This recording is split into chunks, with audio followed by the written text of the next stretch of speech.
அப்போஸ்தலர் 15ஆம் அதிகாரம் 15, 16, 17 வசனங்களை நாம் வாசிக்க கேட்போம். அப்போஸ்தலர் 15வது அதிகாரம் 16, 17 வசனங்கள். எப்படியெனில் மற்ற மனுஷரும் என்னுடைய நாமம் தரிக்கப்படும் சகல ஜாதிகளும் கர்த்தரை தேடும்படிக்கு நான் இதற்கு பின்பு திரும்பி வந்து விழுந்து போன தாவீதின் கூடாரத்தை மறுபடியும் எடுப்பித்து அதிலே பழுதாய் போனவைகளை மறுபடியும் சீர்படுத்தி அதை செவ்வையாக நிறுத்துவேன் என்று இவைகளையெல்லாம் செய்கிற கர்த்தர் சொல்லுகிறார் என்று எழுதியிருக்கிறது. ஹல்லேலூயா. நான் விழுந்து போன தாவீதின் கூடாரத்தை திரும்ப கட்டுவேன். ஹல்லேலூயா. ஏன் ஆண்டவர் இப்படி கட்டும் பொழுது, அந்த தாவீதின் கூடாரத்தை திரும்ப அவர் கட்டும் பொழுது, ஆண்டவரே அறியாத ஏதோமியர்கள்லாம் யாருன்னா, அவங்க யாக்கோபுடைய சகோதரன் ஏசாவுடைய வம்சத்தார். அவங்க தான் ஏதோமியர் அப்படின்னு பைபிளில் அவங்களுக்கு பேர். they were the Edomites. ஏசாவினுடைய தலைமுறை சந்ததியினர், the generation of Esau, they were called Edomites. இந்த ஈதோமைட்ஸ் அப்படின்னு சொல்லும்போது எப்பயுமே அவங்க ஆண்டவரை அறியாதவங்க அப்படின்னு பொருள், புறஜாதி மக்கள் என்று பொருள். யாக்கோபு ஆண்டவரால் தெரிந்து கொள்ளப்பட்டவன். ஆனால் ஏசாவோ ஆண்டவர் சொல்வார், யாக்கோபை நான் நேசித்தேன், ஏசாவையோ வெறுத்தேன்னு. அது பார்க்க ஒரு மாதிரி கஷ்டமாக இருக்குது. ஆனால் ஏன் அப்படின்னா, யாக்கோபை தப்பு செஞ்சாலும் ஒரு சில விஷயங்கள் அவன் ஆண்டவருக்கு தாழ்மையாக இருந்தான். ஹல்லேலூயா. ஆனால் ஏசாவுக்கு அவனுக்கு பெருமை, அவன் வேற்றுமை அவனுக்குள்ளே இருந்துச்சு. ஸோ அதனால் ஒருவேளை ஆண்டவர் இப்படி சொன்னார் அப்படின்னு தெரியல. ஆனால் ஆண்டவர், இவன் மேல் நான் இரக்கமாக இருக்க சுத்தமாக இருக்கேனோ அவன் மேல் நான் இரக்கமாக இருப்பேன். ஹல்லேலூயா. எவன் மேல் மனதிற்கும் உள்ளவனாக இருக்க விரும்புகிறேனோ அப்படின்னு இருப்பேன்னு ஆண்டவர் சொல்லார். அது அவர் இஷ்டம், நம்ம ஒன்றும் கேள்வி கேட்க முடியாது. ஸோ இந்த ஏதோமியர்கள் ஆண்டவர் அறியாதவர்கள். they were non-believers, they were non-Christians, they did not have a personal relationship with God. அவங்களுக்கு ஆண்டவரோடு தனிப்பட்ட உறவு இல்லை. இந்த ஏதோமியர்கள் நம்மளை சுற்றிலும் இருக்கிறாங்க. நீங்கள் வேலை செய்கிற இடத்துல, படிக்கிற இடத்துல, குடியிருக்கிற இடத்துல, எங்கே பார்த்தாலும் ஆண்டவர் அறியாத இந்த ஏதோமியர்கள் இருக்கிறார்கள். ஆனால் இந்த ஏதோமியர்களை ஆண்டவர் அப்படியே விட்டுவிட மனதில்லா இருக்கிறார். ஹல்லேலூயா. அவர்களை ரட்சிக்க வேண்டும், அவர்களை சந்திக்க வேண்டும், ஒரு பெரிய எழுப்புதலை நாம் உண்டாக்க வேண்டும். அவர்கள் எல்லாரும் இந்த இஸ்ரவேல் ஜனங்களை விழுந்து போன தாவீதின் கூடாரம் திரும்ப கட்டப்படும் பொழுது இந்த ஏதோமியர்களை பார்த்து, அந்த மகிமையை பார்த்து உள்ளே வருவார்கள். ஹல்லேலூயா. ஒரு பெரிய எழுப்புதல் வெடிக்கும். ஹல்லேலூயா. இந்த வசனம் எப்படி சொல்லப்பட்டது, எங்கே எந்த கான்டெக்ஸ்டில் சொல்லப்பட்டதுன்னா, ஒரு பெரிய எழுப்புதல் ஏற்கனவே வெடித்து கிளம்ப ஆரம்பித்து விட்டது. அப்போஸ்தலருக்கு மூலமாக பைபிளில் சபையிலேருந்து வெளியே போனவங்க எல்லாரும், சுவிசேஷகர்களுக்கு எல்லா எவாஞ்சலிஸ்ட் எல்லாரும் போய் ஆண்டவருடைய பவுல், பர்னபா, அடுத்து இன்னும் பிலிப்பு, இப்படிப்பட்ட அப்போஸ்தலர்கள் வெளியில் போய் ஒரு பெரிய கூட்டத்தை, ஏதோமியர்கள் கூட்டத்தை சபைக்குள்ளே அவர்கள் வள வைத்தார்கள்.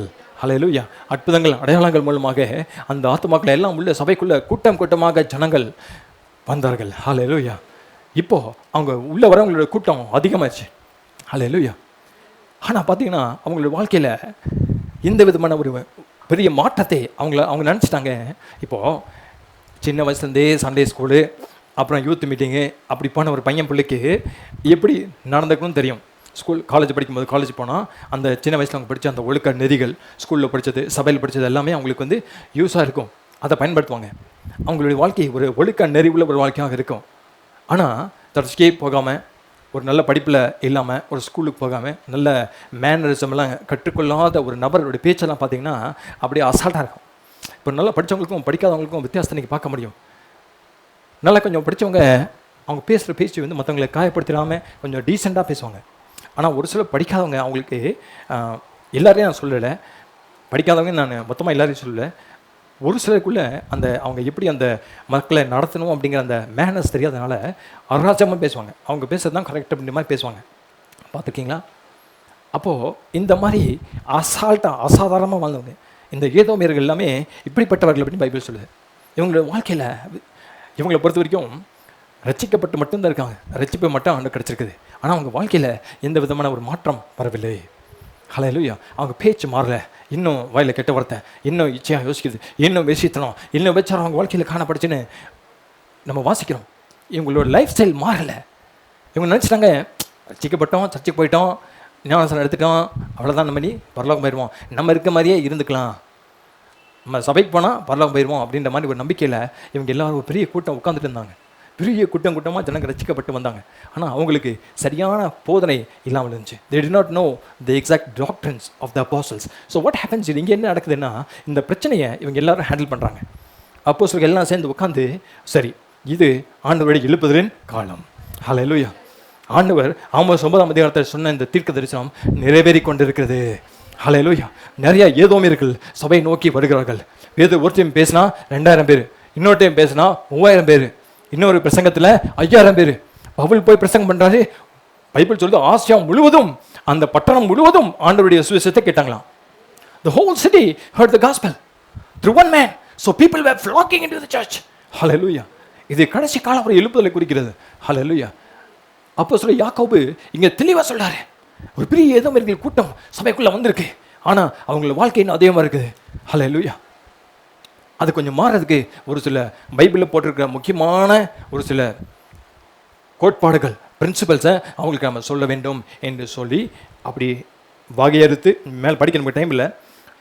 ஒரு சில விஷயங்களை நம்ம ஆண்டோட பிள்ளையாக செய்யக்கூடாது, நம்ம செத்துப்போன மிருகத்தை சாப்பிடக்கூடாது, ரத்தம் சிந்தப்பட்ட அந்த மிருகத்தை சாப்பிடக்கூடாது, வேசித்தனம் பண்ணக்கூடாது, பெச்சாரம் பண்ணக்கூடாது, இப்படி எல்லாம் ஒரு சில அடிப்படையான ஆண்டவருடைய வார்த்தையை சொல்கிற காரியங்களை அவங்களுக்கு போதிச்சு இப்படி தான் நீங்கள் நடந்துக்கணும், ஒரு கிறிஸ்தவனா ஒரு விசுவாசியா இப்படி தான் நீங்கள் நடந்துக்கணும் அப்படிங்கிறத அப்போஸ்தலர்கள் எல்லாருக்கும் போதிக்கிறாங்க, லெட்டர் அனுப்புகிறாங்க. ஹல்லேலூயா. இது எக்ஸாக்டாக நாம் இப்போ வாழ்ந்து கொண்டிருக்கிற காலத்தை அது குறிக்கிறது. ஹல்லேலூயா. சபையை ஆண்டவர் வல்லமையாக பயன்படுத்துகிற நேரம் வந்துருச்சு. ஹல்லேலூயா. கூட்டம் கூட்டமாக ஏதோமியர்கள் சபை நோக்கி வருகிற காலங்கள் வந்துவிட்டது. ஹல்லேலூயா. ஆண்டவர் இத்தனை வருஷம் நம்மளை ஆயத்தப்படுத்தி கொண்டே இருந்தார். ஹல்லேலூயா. நான் சபைன்னு சொல்லும்போது நம்ம சபையை மட்டும் சொல்ல, உலகளாவே சபை சொல்லுகிறேன். I am talking about the universal church. Hallelujah. So there's going to be a mighty outpouring of the Edomites. ஏதோமர்கள் சபைக்குள்ளே வருகிற ரட்சிக்கப்படுகிற கூட்டம் கூட்டமாக ரட்சிக்கப்பட்டு ஆண்டவருடைய அற்புதங்களை பெற்றுக்கொண்டு சபைக்குள்ளே ஆயிரக்கணக்கான ஜனங்கள் வரப்போகிறார்கள். ஹல்லேலூயா. அது எப்போ? when will that happen? சும்மா நடக்குமா? இல்லை இல்லை இல்லை. ஆண்டவர் இங்கே சொல்றார், நான் விழுந்து போன தாவீதின் கூடாரத்தை நான் திரும்ப கட்டும்போது ஜனங்கள் அந்த கூடாரத்தை பார்த்து ஓடி வருவார்கள். ஹல்லேலூயா. ஹல்லேலூயா. தாவீது சியோன் மலையில இந்த கூடாரத்தை அவன் போட்ட பொழுது சியோன் மலை உயரத்தில் இருக்கும்.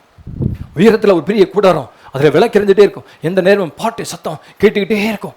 24 மணி நேரம் பாட்டு சத்தம் கேட்கும். கீழே இருக்கவங்களுக்கெல்லாம் அப்படியே அவங்களுக்கு மனசை எப்படியாவது நம்ம போகணும், ஆண்டவருடைய ஆலயத்துக்கு போகணும் அப்படின்னு படியேறி போகணும்னு அந்த சியோன் மலையில் படிகள் இருக்கும். அந்த படிகளை ஏறிக்கொண்டு பாடிட்டே போவாங்களாம். சங்கீதத்தை படித்து பார்த்தீங்கன்னா சாங் ஆஃப் அசென்ஸ் அப்படின்னு இருக்கும். ஏறும்போது பாடுகிற பாட்டு ஹல்லேலூயா, இறங்கும்போது பாடுகிற பாட்டுன்னு ஒன்று ஒரு சிலதெல்லாம் பாடியிருக்காங்க. ஹல்லேலூயா. இப்படி தாவீது வாழ்ந்த காலத்திலே இவன் இந்த கூடாரத்தை ஆண்டவருடைய பிரசன்னத்துக்கு அவன் போட்ட உடனே, உடன்படிக்கை பெட்டிக்கு அந்த ஒரு கூடாரத்தை அவன் ஏற்படுத்தின உடனே எல்லா ஜனங்களும் சியோனை பார்த்து சியோனுக்கிட்ட ஓடி வரணும். இந்த சியோனை எந்த நேரமும் சந்தோஷம் பாடிட்டே இருக்காங்க, இந்த நேரமும் ஆண்டவர் ஆராதனை பண்ணிகிட்டே இருக்காங்க, இந்த நேரமும் ஆண்டவரோடு ஒரு நெருக்கமான உறவில் இருந்து கொண்டே இருக்கும்படியான ஒரு எலக்ட்ரிக் கரண்ட் அப்படியே இஸ்ரவேல் முழுவதும் சுற்றி இருந்தது தாவீதின் காலத்தில். ஹல்லேலூயா. மோசேயினுடைய உடன்படிக்கையினுடைய அவன் உடன்படிக்கை பெட்டியின் காலத்தில் எவனாவது மலை தொட்டான்னா செத்துருவான். அவ்வளோ பரிசுத்தமான ஆண்டவர். அப்படி இருந்த ஆண்டவர் தாவீதின் கூடாரத்திலே தன்னை வேறு விதமாக காண்பிக்க விரும்பினார். ஹல்லேலூயா. இப்போ நீங்கள் நினச்சி பாருங்க, உங்கள் அப்பா உங்கள் அம்மா உங்கள் தலைமுறையிலே பார்த்தீங்கன்னா உங்களுக்கு நீங்கள் ஆண்டவரை அறிஞ்ச மாதிரி யாருமே அறிஞ்சிருக்க மாட்டாங்க. சொல்லுங்க, உண்மையாக சொல்லுங்கள். கண்டிப்பாக எனக்கு தெரியும் உங்களுக்கு ஆண்டவர் கொடுத்துருக்க அந்த கிருபைகள் மற்றவங்களுக்கு கிடைச்சிருக்காது. ஹல்லேலூயா. அப்போ ஆண்டவர் ஒரு சில காரியங்களை இந்த நாட்களிலே நம்முடைய வாழ்க்கையில் விழுந்து போன அந்த தாவீதின் கூடாரத்தை திரும்ப எடுப்பிக்க விரும்புகிறார். ஹல்லேலூயா. ஹல்லேலூயா. சொல்லுங்கள். நம்ம பெரிய பரிசுத்தவான்களா பெரிய அப்படி வாழணும் இப்படி வாழணும்லாம் ஆண்டவர் நமக்கு ஸ்டாண்டர்ட் வைக்கல. ஹல்லேலூயா. அன்றாட கிருபையை அவர் நமக்கு கொடுக்க ரெடியாக இருக்காரு. அன்றாட பலவீனங்களை மேற்கொள்ள ஆண்டவர் கிருபை போதுமானது. ஹல்லேலூயா. இப்போ இந்த தாவீதின் கூடாரம் வந்த உடனே எல்லா மனிதர்களும் ஆண்டவர்கிட்ட நெருங்குவதற்கு ஒரு சந்தர்ப்பம் கிடைத்தது. ஹல்லேலூயா. ஏன்? ஒரு மனிதன் தாவீதின் மூலமாக. ஹல்லேலூயா.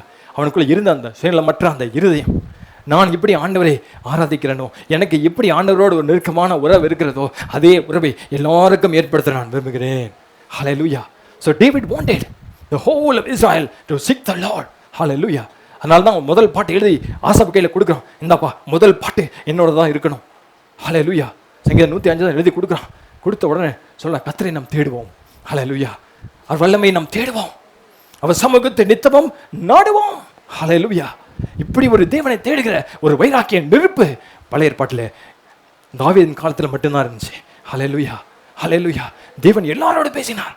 தாவீதின் உடன்படி தாவீதினுடைய கூடாரத்தை, அதனால தான் ஆண்டவர் சொல்லாரு, மோசேயின் கூடாரம் இல்லை, நான் தாவீதின் கூடாரம் இப்போ உடஞ்சி கிடக்கு. தாவீது போனதுக்கு அப்புறமா சாலமன் வந்தார். சாலமன் வந்ததுக்கப்புறமா தேவனுக்கு ஒரு வீடு கட்டணும் அப்படின்னு அவர் ஞானம் அறிவு பணத்தை வச்சு வேற மாதிரி அவர் போயிட்டார். அதுக்கப்புறமா தாவீதின் கூடாரம் பல நூற்றாண்டுகளாக மறக்கப்பட்டு போனது. ஹல்லேலூயா. ஜனங்கள் ஆண்டவரை விட்டு தாவீது போனதுக்கு அப்புறமா அவனுடைய குடும்பம் உடைஞ்சு போச்சு. அவனுக்கு பின்னாடி வந்த எல்லா விதமான பிசாசன் கிரியைகள் தலைமுறையாக தாவீதின் கூடாரத்தை உடைத்து போட்டது. இதை வச்சுட்டு தான் ஆண்டவர்கிட்ட நெருக்கமாக போறீங்க, உங்களை விட மாட்டாடா அப்படின்னு பிசாசு அந்த கூடாரத்தை உடைச்சு போட்டு ஜனங்கள் ஆண்டவர்கிட்ட பழையமான இருந்த அந்த அன்பு அவங்களுக்கு இல்லாமல் போயிடுச்சு. ஹல்லேலூயா. ஆண்டவரோடு இருந்த அந்த உறவு ஜனங்களுக்கு கட்டாச்சு. ஹல்லேலூயா. முன்னாடி மாதிரி இப்போ யாரும் ஆண்டவரை பாட்டு பாடி ஆராதிக்கிறது இல்லை. 24 மணி நேரம் ஆண்டவருடைய கூடாரத்துக்கு முன்பாக, கூடாரத்தில் உடன்படிக்கை பெட்டிக்கு முன்பாக ஆண்டவர் ஆராதித்து கொண்டிருந்த அந்த பழக்கம், அந்த ஆண்டவரோடு இருந்த அந்த உறவு கட்டாச்சு. ஹல்லேலூயா. ஜனங்கள் தான் அவங்க வழியில் போக ஆரம்பிச்சிட்டாங்க. ஹல்லேலூயா. ஆண்டவருடைய உள்ளம் உடைந்து நொறுங்கிறது. ஹல்லேலூயா. கூடாரம் இருக்கும்போது எப்படி இருந்துச்சு? அந்த கூடாரத்தில் ஆண்டவர் ஆராதனை பண்ணிக்கிட்டே இருக்கும்போது எல்லா விதமான எதிரிகள் வாயை மூடிட்டு இருந்தாங்க. ஹல்லேலூயா. இப்போ நான் ஒரு சில வசனங்களை உங்களுக்கு நான் வாசித்து காட்ட விரும்புகிறேன். ஹல்லேலூயா. இந்த கான்டெக்ஸ்டில் தான் நம்முடைய வாழ்க்கையை ஆண்டவர் இந்த மாதத்தில் மாற்ற விரும்புகிறார். ஹல்லேலூயா. ஏன்னா இந்த விழுந்து போன தாவீதின் கூடாரம் நம்முடைய வாழ்க்கையில் மறுபடியும் எழும்பலைன்னா அநேகர் நம்முடைய குடும்பத்தில் நம்மை சார்ந்தவர்கள் ரட்சிக்கப்பட முடியாது. அவங்க ஆண்டவருக்குள்ளே வர முடியாது, வெளிச்சத்துக்குள்ளே வர முடியாது. ஹல்லேலூயா. நம்முடைய வாழ்க்கையில் இடிந்து போயிருக்கிற அந்த கூடாரத்தை ஆண்டவர் திரும்ப கட்ட விரும்புகிறார். ஹல்லேலூயா. God wants to rebuild all those broken areas of our lives. ஹல்லேலூயா. நம்முடைய வாழ்வில் உடைந்து போயிருக்கிற நிறைய பகுதிகளை ஆண்டவர் கட்ட விரும்புகிறார். ஹல்லேலூயா. ஹல்லேலூயா. ஒருவேளை பல ஆண்டுகளாக நீங்கள் காத்திருக்கலாம், பல ஆண்டுகளாக நீங்கள் இந்த போராட்டத்தை சந்திக்கலாம். அது காரணம் உங்களுடைய கட்டடம் உடைந்திருக்கிறது.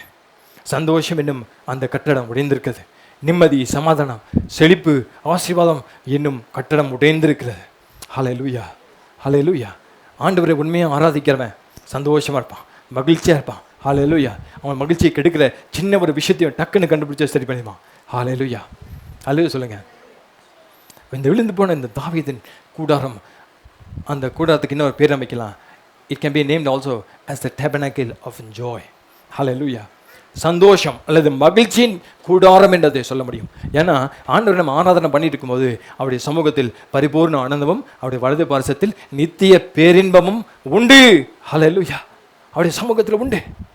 இந்த உலகத்தின் சந்தோஷங்கள்லாம் மாயே. ஆண்டவருடைய பிரசன்ட்டில் எல்லா விதமான சந்தோஷம், மகிழ்ச்சி உண்டு பைபிள் சொல்லு. ஹல்லேலூயா. அதை அனுபவித்து பழகின ஒரு மனிதன். ஹல்லேலூயா. ஹல்லேலூயா. எத்தனை இடர்கள் வந்தாலும் மறுபடியும் அங்கே ஒடியாந்துருவான். ஹல்லேலூயா. ஒரு சில நேரத்தில் நல்லா கவனிச்சுக்கங்க. நீங்கள் பாட்டு பாடி ஆண்டவரை துதிச்சு உயர்த்தின நேரம் நினச்சி பாருங்கள். எத்தனை மாதங்களாச்சு, எத்தனை வருஷங்கள் அப்படியெல்லாம் நீங்கள் ஜெபம் பண்ணி ஆராதனை பண்ணதெல்லாம் எத்தனை நாள் நினச்சி பாருங்கள். எவ்வளோ நாளாச்சு? ஆமாம் பாஸ்டர், ஒரு 2 வருஷத்துக்கு முன்னாடி நான் அப்படி பாட்டேன். ஒரு 1 இயருக்கு முன்னாடி என்னுடைய வர்ஷிப்பே பயங்கரமாக இருந்துச்சு. அப்படி என்ன வர்ஷிப் பண்ணேன்னா அப்படியே அழுதுருவேன், மற்றவங்க அழுதுருவாங்க. அப்படியே ஆண்டவர் கிட்ட இருக்க மாதிரி அந்த ஃபீலிங் இருந்துச்சு. தாவீதின் கூடாரத்தோடைய ஒரு ஸ்பெஷாலிட்டி என்னன்னா, ஆண்டவர் பக்கத்தில் இருக்க ஒரு உணர்வு கொடுத்துருவார். ஹல்லேலூயா. when God is near, when you know, see, God is always near. ஆண்டவர் எப்பயுமே நம்ம பக்கத்தில் தான் இருக்கான்னு பைபிள் சொல்லுது, சந்தேகம் இல்லை. ஆனால் நிறைய பேருக்கு அவர் பக்கத்தில் இருக்கிறதை உணர முடியல. they couldn't feel him, that he is with them. ஹல்லேலூயா. ஆண்டவர் கூட தான் இருக்காரு. பைபிள் சொல்லு அப்போஸ்தலர் 17 அவர் நம்மில் ஒருவருக்கும் தூரமானவர் அல்லவே. ஹல்லேலூயா. he is not far away from us, he is very close to us. The problem is we have not understood or recognized or acknowledged his presence. Hallelujah. அவர் நம்மோட இருக்கிறாரே அப்படிங்கிறத நம்மளால் உறுதியாக சொல்ல முடியல, உணர முடியல. பல விதமான பாவங்கள், பாவ பழக்கங்கள், உலக காரியங்கள், மாம்சத்தின் இச்சைகள், எந்த காரணம் வேணா இருக்கலாம். ஆனால் ஆண்டவர் நம்ம அருகில் இருக்கிறாரு அப்படிங்கிற உணர்வு இல்லைன்னா, போச்சுன்னா, அந்த உணர்வு போச்சுன்னா, தேவன் அருகில் இருக்காருங்கிற உணர்வு போச்சுன்னா, சம்திங் இஸ் ராங். ஹல்லேலூயா. ஏதோ ஒன்று உடைந்திருக்க உங்கள் வாழ்க்கையிலன்னு அர்த்தம். ஹல்லேலூயா.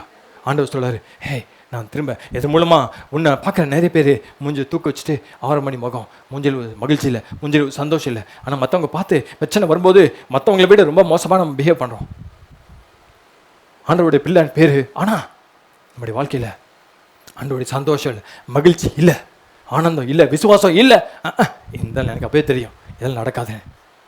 ஒரு உலகத்தினா கூட நம்ம கூட படிக்காம வேலை செய்கிறவங்க கூட, சொந்தக்காரன் கூட, அட கடவுள் செய்வார்ப்பா அப்படின்னு நம்பிக்கை அவனுக்கு கூட இருக்கும். ஆனால் நமக்கு நிறைய நேரம் ஆண்டவர் அவனை விட அதிகமாக நம்ப வேண்டிய நம்ம அவனை விட கீழே இருப்போம். ஆண்டவர் செய்வார். நான் சர்ச்சுக்கு போய் என்னாச்சு, கோயிலுக்கு போய் அவரை கும்பிட்டு என்ன கிடச்சி, அப்படிங்கிற ஒரு மனப்பக்குவம் அநேகருக்குள்ளே வந்ததுனால மற்றவங்க எந்த வித்தியாசத்தை நம்ம வாழ்க்கையில் பார்க்க முடியல. நம்ம பேச்சில் மாற்றம் இல்லை, செயலில் மாற்றம் இல்லை, நம்ம அப்ரோச்சஸில் மாற்றம் இல்லை, நம்ம வாழ்க்கையில் ப்ராக்டிக்கலாக நிறைய ஏரியாஸில் சாட்சி இல்லை, சந்தோஷமேனா இல்லை. ஏன்? ஆண்டவரோட உறவு இல்லை. இன்றைக்கி ஜெபம் பண்ணால் 10 நாள் கழிச்சு தான் நம்ம பைபிளே திறக்கிறோம். நிறைய பேருக்கு ஆண்டவரோட ஒரு நெருக்கமான ஒரு ஆன்கோயிங் ரிலேஷன்ஷிப் இல்லை. ஹல்லேலூயா. இந்த தாவீதின் கூடாரத்தில் தாவீது சொல்லுகிறான் பாருங்க, ஆண்டவரே நீரின் தேவன், அதிகாலமே உம்மை நான் தேடுவேன். ஹல்லேலூயா. அதிகாலமே உம்மை நான் தேடுவேன். நினைச்சு பாருங்க, மோசே கூட இப்படி ஜெபம் பண்ண. மோசே காலத்தில் இப்படி ஒரு வெளிப்பாடு இல்லை. ஆனால் தாவீதின் காலத்தில் அவன் சொல்றான், தேவனே அதிகாலையில் உம்முடைய கிருபைக்காக நான் காத்திருக்கிறேன். ஹல்லேலூயா.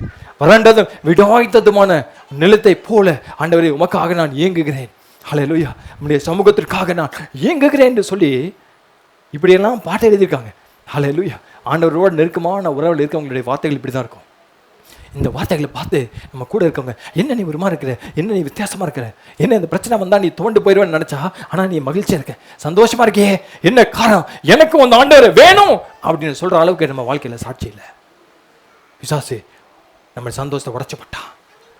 பிரச்சனைகள் போராட்டங்களை நமக்கு ஹேண்டில் பண்ண தெரியல, நமக்கு நிற்க முடியல. கைத்து மேலே நடக்கும்போது சொல்லுவாங்க, காரணம் தப்புனா மரணம். அந்த கைத்து மேலே நடக்கிற அந்த ஆள் என்ன பண்ணுவார், கை மேலே ஒரு பெரிய குச்சி வச்சுருப்பார், பேலன்ஸ் பண்ணிகிட்டே போவார். அந்த குச்சி தான் அவருக்கு அந்த கைத்து நடக்கிறதுக்கான பேலன்ஸ். இப்படி செஞ்சால் இப்படி பேலன்ஸ் கிடைக்கும், இப்படி செஞ்சால் அப்படியே கரெக்டாக பேலன்ஸ் பண்ணி அந்த ஹைட்டில் அப்படியே கையில் நடந்து வந்துடுவார். நிறைய கிறிஸ்தவங்களுக்கு they don't know how to balance. எப்படி அவங்க வாழ்க்கையை பேலன்ஸ் பண்ண அவங்களுக்கு தெரியல. ஒரு நாள் பயங்கரமாக வர்ஷிப் பண்ணுவாங்க, 3 மணி நேரம் பாட்டை போட்டு அப்படியே வெறித்தனமாக ஜெபம் பண்ணுவாங்க. அடுத்த 30 நாள் கம்பளி போத்து நல்லா தூங்குவாங்க. There is no consistency, there is no balance in the Christian life. தினம் ஆண்டவரோட பேசுகிற அனுபவம் நிறைய கிறிஸ்தவங்களுக்கு சேட்லி இன்னைக்கு இல்லை. ஹல்லேலூயா. அதனால் பிசாசு அப்படி ஒரு ஆண்டவரோட உறவில்லாதனால நம்முடைய மகிழ்ச்சியை சந்தோஷத்தை எடுத்து போட்டான், உடைச்சி போட்டான். ஹல்லேலூயா. ஆண்டவர் சொல்லாரு, இந்த விழுந்து போன தாவீதின் கூடாரத்தை நான் மறுபடியும் கட்டுகிறேன். ஹல்லேலூயா. உன் வாழ்க்கையில் எதனால் உடஞ்சி, எதனால் உன் வாழ்க்கையில் மகிழ்ச்சி இல்லை, எதனால் உன் வாழ்க்கையில் ஆண்டவரோடு உன்னால் நெருங்க முடியல, எந்த ஒரு கேள்வி போனவரை பார்த்தோம், உன் வெக்கத்துக்கு பதிலாக 2 தனியான கணத்தை உனக்கு நான் கொடுப்பேன். ஹல்லேலூயா. அவமானம், நிந்தை எவ்வளவு சகிச்சோம், எவ்வளவு கடந்து போனோம், யாருமே நமக்கு இல்லை உதவி செய்ய நினச்சோமில்ல. ஆண்டவர் சொல்லாரு, ஹே நீ கடந்து போன அவமானத்துக்கு தக்கதாக நான் உனக்கு 2 தனியான கணத்தை தருவேன். I will give you double honor for all the trouble that you went through in your life. ஹல்லேலூயா. நிறைய பிரச்சனை பாஸ்டர், குட், நல்லது. உங்கள் நிறைய பிரச்சனை நிறையா உயர்வாக மாறப்போகுது, நிறைய ஆசீர்வாதங்களாக மாறப்போகுது. ஹல்லேலூயா. யோசேப்பை குளிர தள்ளி அவன் வாழ்க்கையை சதைச்சு போட்டாங்க, கனவை எல்லாத்தையும் ஒன்றுலாம் பண்ணிட்டாங்க நினச்சான். ஆனால் அவங்க சகோதரர்கள் பண்ணின அதே காரியம் யோசேப்பை இரட்டிப்பான கணத்தை அவனுக்கு கொடுக்கும்படியாக கர்த்தர் வைத்தினார். ஹல்லேலூயா. ஆவிக்குரிய ரீதியில் அவனை வைத்தினார், சரிய மாம்ச பிரகாரமான ரீதியில் அவனுக்கு ஒரு கவர்னர் போஸ்ட்டை கொடுத்து அவனுக்கு சொத்துக்கெல்லாம் அதிபதியாக கர்த்தர் மாற்றினார். ஹல்லேலூயா. ஆண்டவர் சொல்றாரு, உன் வாழ்க்கையில் நீ சந்தித்த எல்லா நிந்தைகள் அவமானங்களுக்கு ஏற்ற பலனை உனக்கு நான் கொடுப்பேன். ஹல்லேலூயா. விழுந்து போன அந்த தாவீதின் கூடாரத்தை நான் மறுபடியும் கட்டுவேன். உன் வாழ்க்கையில் மறுபடியும் சந்தோஷத்தை கொண்டு வருவேன், உன் வாழ்க்கையில் மறுபடியும் மகிழ்ச்சியை நான் கொண்டு வருவேன். ஹல்லேலூயா. ஹல்லேலூயா சொல்லுங்கள்.